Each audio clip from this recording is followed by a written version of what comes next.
Hello everyone, good morning, good afternoon, wherever you are. Pio Marolla here from Thinkwinkers. Today I'm in the wonderful city of Yerevan in Armenia, where I'm visiting Ani, and we're talking about fantastic new projects related to data management and digital marketing. Today, I want to start by asking you, where are you coming from? Where are you now? I see that there is about 500, almost 600 people that there should be in the in the audience registering. So I'm really curious to see, where are you coming from? We have Julia, first of all, coming from Berlin. Wonderful to see you always with us, Julia. Let's see who else coming up. We're all, of course, looking forward for April to begin, as we have the Data Management Think Club coming up on the 18th and 19th in Prague.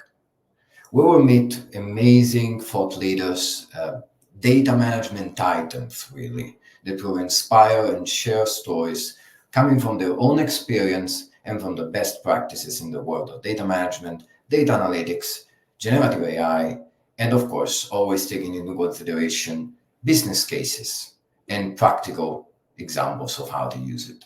We also have Emil here, Copenhagen, North Carolina. There you are. Hey, Natalia Godova. Of course, Natalia, I'm very well. Thank you very much. Natalia, of course, stayed in the office in Prague. And we've got Portugal, Budapest. Welcome to all of you. So the topic of today is going to be data domains for the next big thing. Organizations and, in general, CEOs and executives are always going after the next big thing. Whether it is AI or, the latest technology, the latest hype. And yet, today we're talking about data domains. What's the connection? We will figure it out together with our guest of the day, Nagim Ashufta, the CEO and founder of DRIVA. Of course, we met with Nagim several times. We met at the Data Management Marathon as well as the Data Management Think Club. It's always been a pleasure to hear his perspective and, of course, his stories, the ways that he has helped countless companies to basically find this intersection between data management, data analytics, and, of course, business value. So, without any further ado, it's a pleasure for me to call up on stage Nagim Ashufta. Hello there, Nagim. How are you today? Hi, Pio. Great to see you. I'm good. I hope you too, and the rest of the audience as well. Fantastic, fantastic. Now, for those in the audience that don't know you yet, tell us something about yourself. Yes, of course. So, yes, my name is Nagim, and I'm living in Hamburg, Germany. And yes, to my own surprise, I've been working in the area of data analytics management my entire career, I would say, which is now 14 years. Academic-wise, I'm coming more from a global business management with a strong focus on strategic management. But it turned out that my career will be rather in data management. So my first position was also in the development of data products, in dealing with financial information and creating their data products. And but then I changed to consultancy in general, bridging always functional units and IT in omni-channel strategies and projects. And I would say I really got into data management when I was working in the corporate development of a German corporation. And there we had a board meeting, a project portfolio board meeting, and they asked me, so why do our projects always have a delay? And they asked me, can you audit that? And I did that, and I came back, and then the feedback was, well, we have a lack on data transparency, data availability, and data quality. And then they said, like, okay, can you fix it? So this is how I got into data management, and I stuck there now for, more than 7 years. I was the head of data analytics at 2 companies, and then I had the urge to start my own consultancy company, and that's what is driving us at DRIVA, where we really try to be data-centric and support companies on the journey to apply data in their development and to be competitive in the end. Excellent, excellent. Now you had you started in business, then you learned about data management. I'm curious, have you ever heard of a CEO excited about data domains? No, not at all. I mean, I would throw in some large money into into the pocket, I would say, and claim that even I would say most of them don't even know what data domains are, unfortunately. Yes, indeed. Yes, indeed. It's and again, organizations are always looking after the next big thing, and I'm really curious about how do data domains intersect with the topic of the next big thing. Yeah. Tell me more about it. Well, if we look into recent research and surveys, like the ones from EY, PwC, and so on, then the next big thing seems to be AI, using generative artificial intelligence to improve company products, services, but also internal processes, automizing them, and creating better insights to then at the end improve company capabilities and procedures and so on.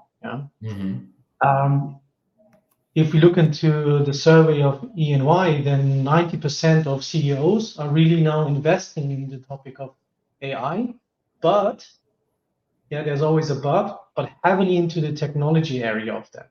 So I think it was more than 60% of some of the studies indicated more than 60% of investment will be relocated to AI initiatives. And what I find really interesting is that as one of the key issues for establishing AI capabilities is data quality. So I think it was a survey of Wavestone where they had an indication of more than 40% of the participants of the survey that data quality is not close to where they need it to be in order to use really the full potential of AI.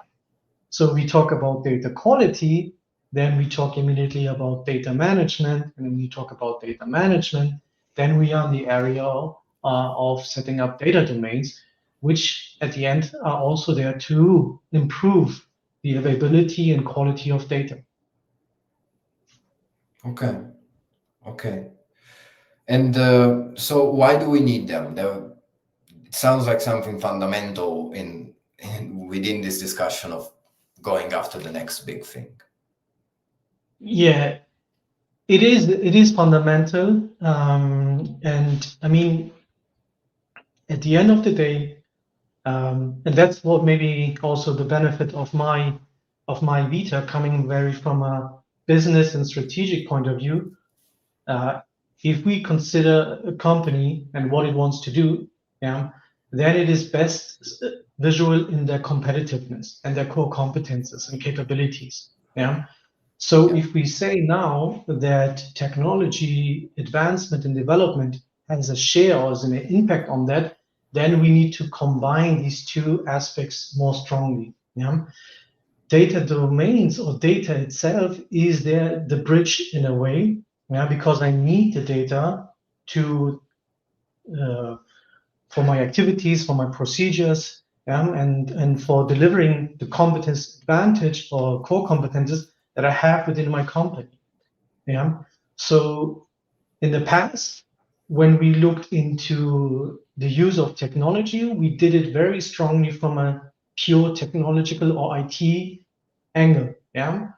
But now, due to the advancement and the level of skill set that is required in functional units, obviously dealing with data and addressing company development from a more data point of view becomes very vital for the existence of companies. Absolutely. Picking up on a comment here by John, data foundational concept applied even in the area of AI, ML. So true. Indeed. Yeah. So how do we actually set up data domains? Well, that's a interesting question. I think for that, we need to look a little bit into the theory and into how this topic has developed. In the past.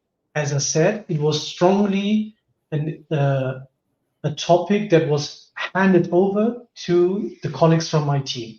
Why? Because obviously they were providing the hardware, the software, and they had to set up everything. And they came very much from an application point of view in defining then data, domains, and clustering in a sense the data based on the topic. But it was very strongly from a software point of view, supporting the development of software solutions and so on. The limitation of that is that the IT colleagues cannot know the processes or the functional units need and demands behind the required data or how it should flow at the end.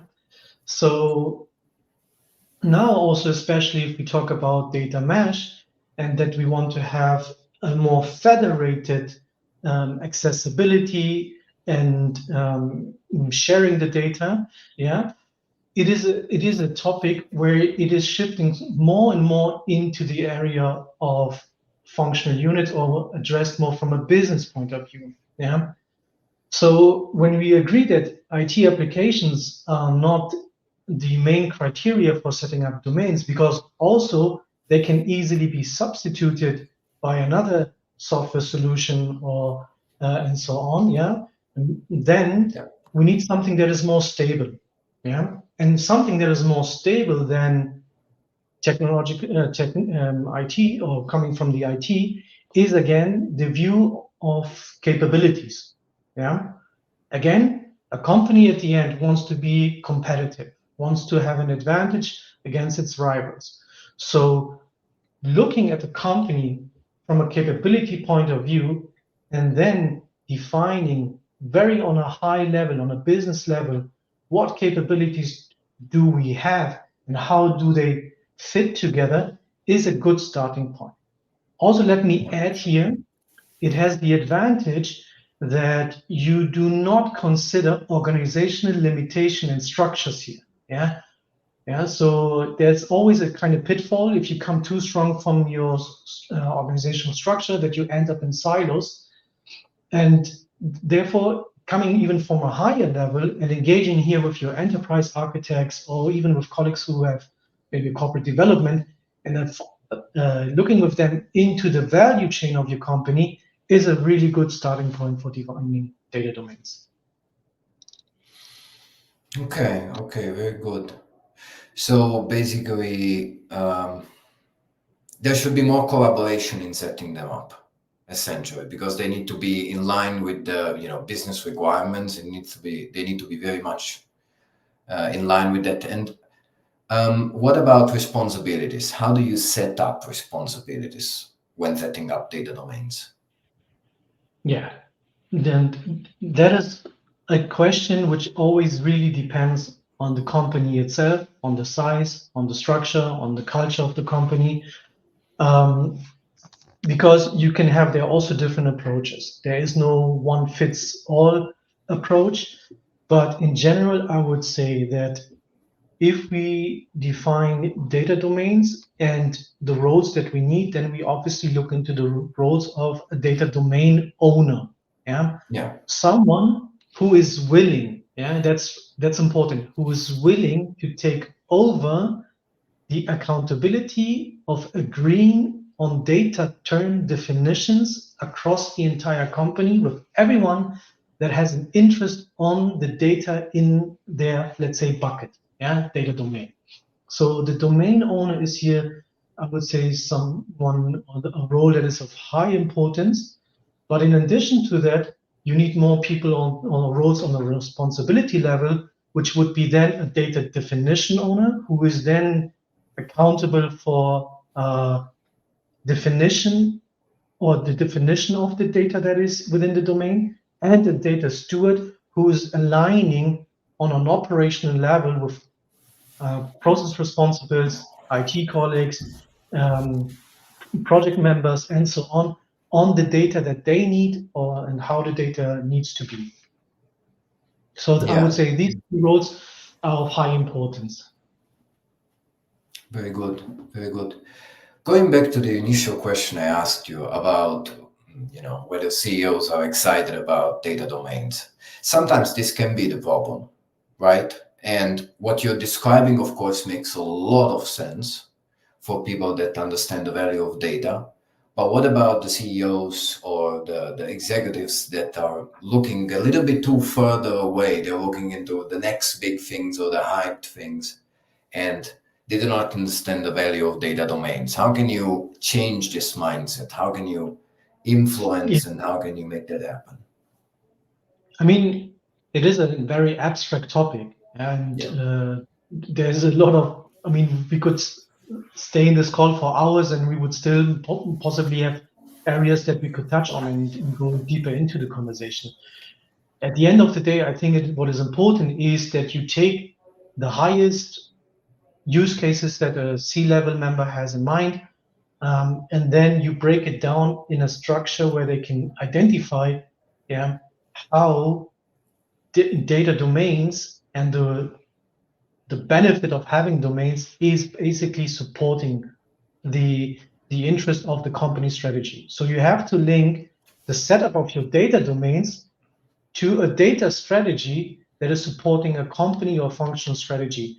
And you should use use cases, small use cases, where you can then prove to the audience the benefit of the capabilities of data and analytics management, and how they support the next big thing. And maybe also here a sentence that I would like to add. The next big thing, whatever it will be, will be something again that is based on data. And data's main, or I would say one of the main aspects of data, is to provide flexibility and agility to a company. So this is what companies need to realize, that whatever it is coming in the near future or the mid future, you need to be adaptable, or you need to be able to adapt to that in a fast manner.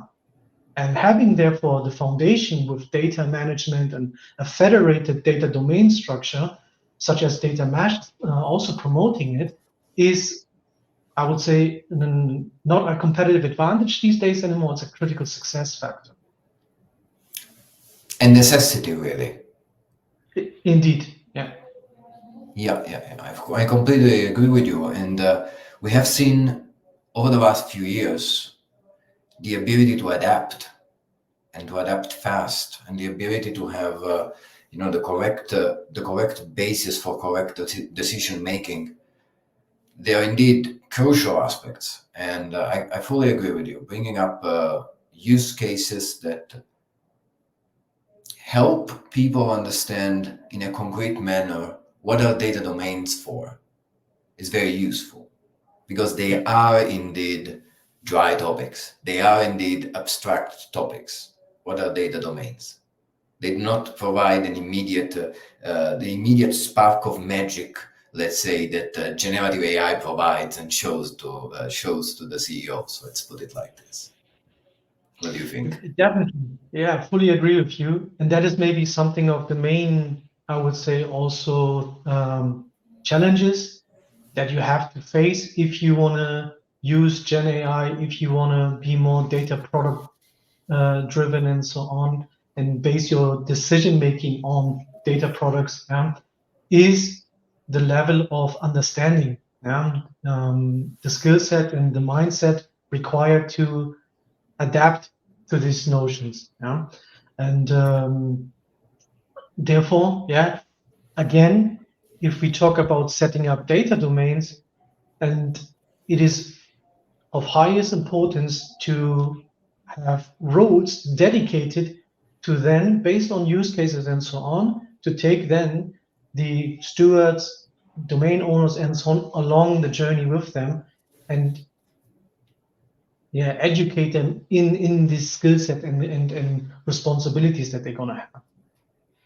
Mm-hmm. Mm-hmm.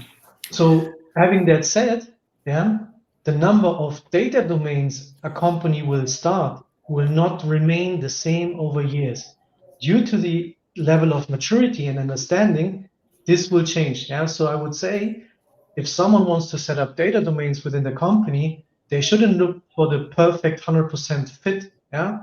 They should look for a starting point and then to gain advocates for their approach and increasingly define more data domains. Yeah, yeah. Interesting. So there's a degree of necessary adaptability here too, because it makes sense. Companies change; they shouldn't be set in stone. Exactly. Now, Yeah. we had a poll a couple of weeks ago discussing, asking our community, how many data domains have you got in your organization? So 32%, the majority of the people voted more than 5. Then at 26%, more than 10.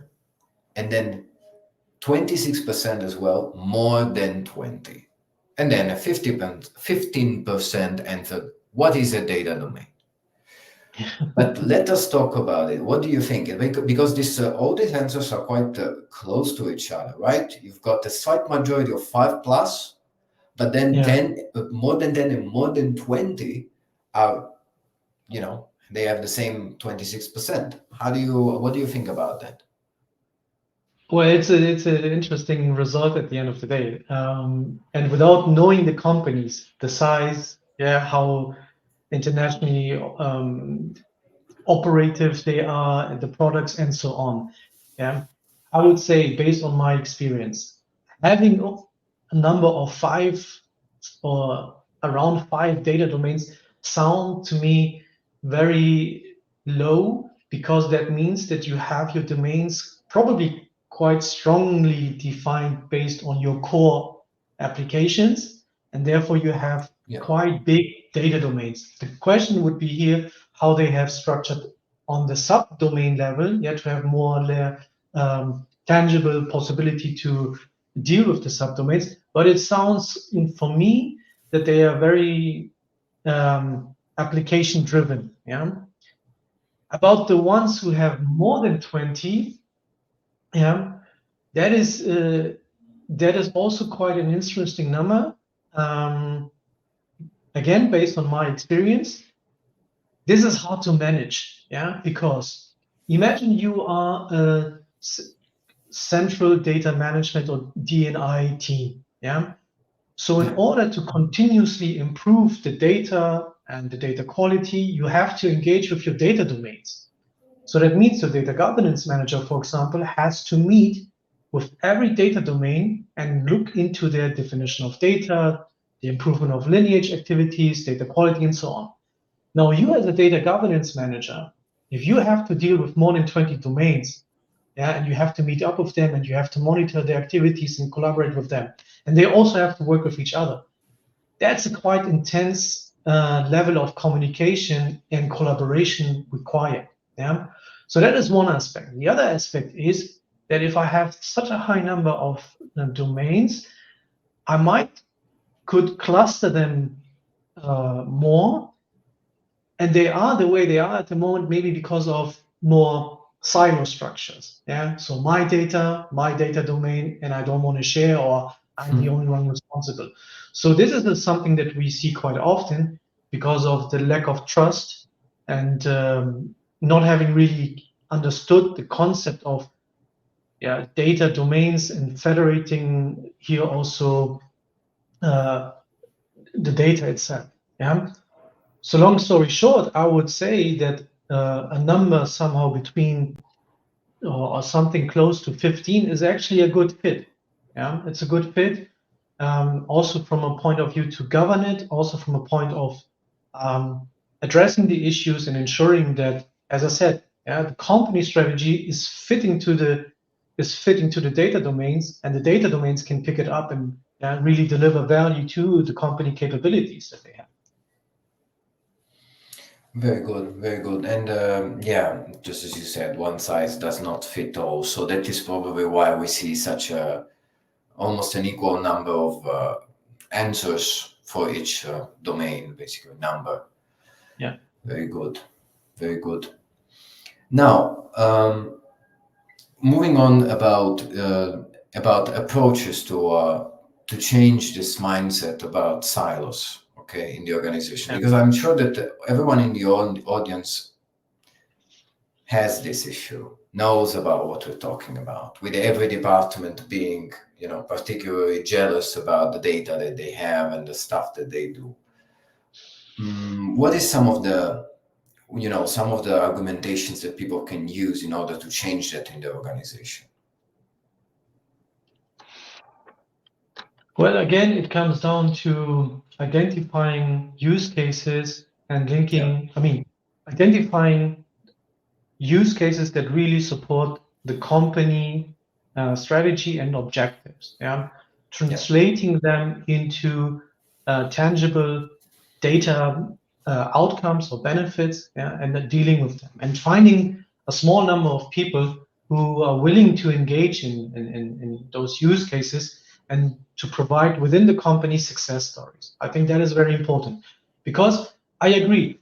In an ideal world, we have a top-down approach for setting up data domains. So a CDO, a CEO understand the necessity of having data domains, and they define from top down how the data domain should be structured, and they support also the nomination of the required roles.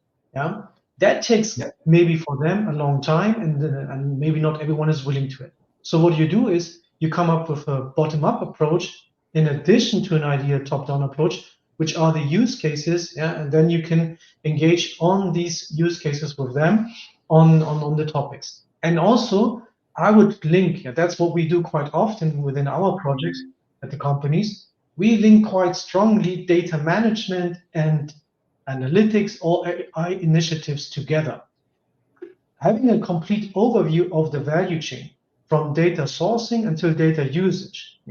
So showing how the data from the point where it enters the company and is ensured in the quality and so on is then used and delivers then the value to the company. So that means that I would call them siblings, data, analytics, AI, that these siblings at the end, create a kind of bond between each other and also indicate to that. So if you have a data contract, for example, for your analytical product, make sure that you have the questions related to your data management. So for example, is a data domain, what are the data domains needed? Is there a data domain definition or steward already available? And if not, if the answer is no, then they have to do their homework and deal with the data management team, and also ensure that they have, first of all, these prerequisites for then delivering a data product. What you said is so important. It's so important to see really the whole value chain of data, and it's interesting that you call them siblings, data management and data analytics, because each department is jealous and proud of what they do, right? So you see often data management versus data analytics. Data analytics that says, oh no, it's about the insights you get from data, and data management says the opposite. So it's instead, when you're putting them together, they become so much more powerful, and it's also easier for the management to see what is the value of data management when they can see the whole value chain, isn't it? Yeah, I fully agree with you. At the end of the day, one builds on the other or needs the other. Data management probably needs analytics and AI, these really advanced data products, to support their existence, to make their existence, their abstract, nitty-gritty work, into kind of tangible stuff. On the other hand, ask your data scientists and analysts if they are happy with the data quality that they have to deal with when they have to deliver a data product. Most of the times they would probably say no. So, and that's the reason. And as I said, the survey that I mentioned at the beginning, if companies highlight strongly that the data quality is not as good as needed, for AI, that's a strong indication. Yeah, and especially if you ask practitioners and not the C-level, yeah, because they know more the pain from operations, they would strongly agree with that statement. Yeah. Yeah, yeah. Here I just there's a comment here from John. Going back to what we were saying before, examples to support the various data quality issues, success linked to value, monetary value, to really show, to really give some degree of, concreteness to this abstract data mission. It's very important. Definitely, and I think AI can also support here a lot of data management initiatives, because AI for data management is also a very useful tool to create less expenditures or costs for the creation, maintenance, discovery, and protection of data. Yeah, so these are, I would say, naturally topics of data management, and with the usage of AI, we can also improve the data management by creating the pattern in, for example, the acquisition and the creation of data. So that helps. But again, coming back to our topic, for that, I need certain domains, and that is I think what people need also to understand. The data is there, the data exists, and we know that more and more data will come into companies because they are more and more digitizing their processes and activities. Now, if we look lately into what sustainability, compliance, and regulations require from the companies, then this is also something where companies have now to digitize more their processes, create by that more data, and by not having then data for the sake of data, I need the domains, who are then at the end linked to data domain owners who support the improvement and the definition of these data. Yeah, so data domains, regardless of the data, whatever they are a clustering of data in a logical sense to support the improvement of data. Yeah, and I think that is necessary to understand. Yeah. I think that, say data for the sake of data, as you said before, and creating domains with this starting point is one of the major pitfalls, let's say, for creating data domains, isn't it? Yes, it is. Definitely. I think what we see, and I mean, again, coming to the topic of AI, yes, we have now more technological capabilities that we used to have maybe 3-4 years ago, and there are more potentials in using generative AI than it was before. Yeah. But I would also claim that it is not a completely new topic. Yeah. So using these kind of technological capabilities was also existing, let's say, 5 years ago, but it became more mainstream. Yeah. So what is interesting to see is that now the management understood the benefit more of it. So they're coming more, and that is, I think, understandable. They're coming more now from the competitive point of view, from the market point of view. They are forced by the competition, by to adjust to the latest developments. Yeah, so they come from the end product or end view of how it should look like at the end. Yeah, but as we said, there is a strong need to address the capabilities that are foundational or prerequisites for that in that sense. Yeah, and that is something that is the challenge. Yeah. Indeed. Now, Nagim, we will soon meet you in Prague on the 18th and 19th of April. And I think you can share with us a little bit of a sneak peek maybe about what you're going to talk about there. Yes, surely. I mean, first of all, it's a pleasure to be part of it and to meet with the ThinkLinkers and other colleagues and practitioners in the field of data analytics management again. And the topic that I will elaborate on or will speak about is data strategy. Yeah, so there are two I would say opposing position at the moment, where they say some it's more defensive and the other claim it's their position needs to be more offensive in a data strategy. So you know how it is in sports, yeah, when they say what wins the games or wins the titles, is it the defense or is it the offense? So we try to kind of engage in that question in the field of data management. So data strategy, defense or offense, what is winning at the end of the day? Yeah, that's the topic. Very interesting. Let's not give any more spoilers. Let's just say that an offensive strategy does not consist in, swearing at the CEO who doesn't get anything about data. Let's put it like that, right? I agree. Yes. Good.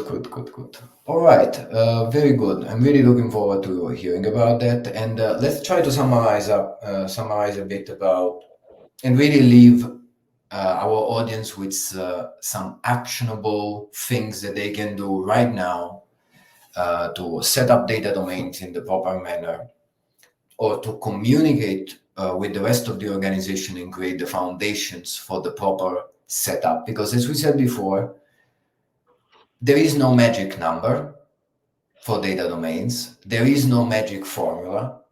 Every time you need to understand you need to understand your business. You need to understand what the management wants. So let's give some really tips to people about what they can do for that. Yeah. I would say the real tip is here to engage from a business point of view in your data domain definition. Really look into what capabilities does our company has, and how do we support them with our data management, and what data are they using. Yeah. So in some areas it will be very easy if we talk about human resources and finance. Yeah. And then in some areas it will be more difficult, yeah, especially if you look into the core process. But really try to assess the topic from a capability point of view, and then engage with people who are knowledgeable about how this data should look like and how it should be defined at the end in quality and so on, for the usage in processes, in data products, for AI and so on. Yeah. So linking really the creation and definition of data with the usage of data, and giving it a kind of bucket link to it, yeah, and ensuring that there are dedicated roles who continuously try to improve the data. Fantastic. And yeah, again, use cases, concrete use cases, financial value. Those are so important to bring. And of course, what do you think? Do things like AI and other, let's say, next big things actually help data management professionals a little bit? Because these are foundational. Data management is really foundational in all these things, in all these next big things. And I think that generative AI really brought attention and brought this topic, let's say, to the public. And so data management professionals can definitely use this as a reason to have better data quality, focus more on data management. What do you think? I think that data management is foundational, but data management is also continuously evolving and further developing. Yeah. Yeah. So it is not standing still, because a company is not standing still, and the possibilities with the usage of data is continuously changing. So your data management is obviously changing, and AI is bringing a new facet to data management. Yeah, that we need to really look into and use, as I said, for the advantage also of ensuring data management capabilities within a company. So yes, there is a lot of benefits out in the usage of AI for data management. Yeah. Fantastic. Now, We talked a lot about data domains, and but there is so much more we could say about data domains. How can people reach out to you? How can they find out more about, what you do at DRIVA? Yeah. So for those of you who cannot attend the next ThinkLinkers event in Prague, yeah, I'm happy to be contacted here on LinkedIn or through the website of us. The contact details are there available, and I'm happy to share there all my insights and experience and to go deeper in the conversation of setting up data domains and whatever is needed for the usage of the next big thing. Fantastic, fantastic. But of course, to all our people watching, if you're in Europe, we definitely hope that you have a pass to join the Data Management Think Club. Now, Nagim, I really want to thank you. I want to thank you, first of all, for today, for sharing your experience, your knowledge, your very interesting experience, I should say, because as we said before, you come from the business and then you kind of stumbled upon data management. And I find that this is, when we look at our experience before data management, they always bring some value, because we are able to look at data management from a different perspective. So first of all, I want to thank you for today. And I really want to thank you for your support to the previous Data Management Think Club, to the previous Data Management Marathon, and to the upcoming Data Management Think Club. You've always been with us, bringing fantastic ideas and sharing valuable insights with the data management community. And, I can't wait to hear more from you.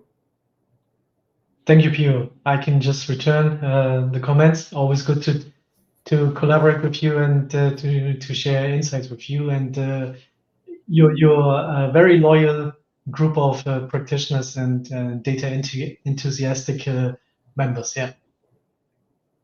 Thank you. Thank you. And for everyone in the audience, I want to thank you very much for being with us today. Until next time, have a wonderful continuation of the day. Bye. Bye-bye.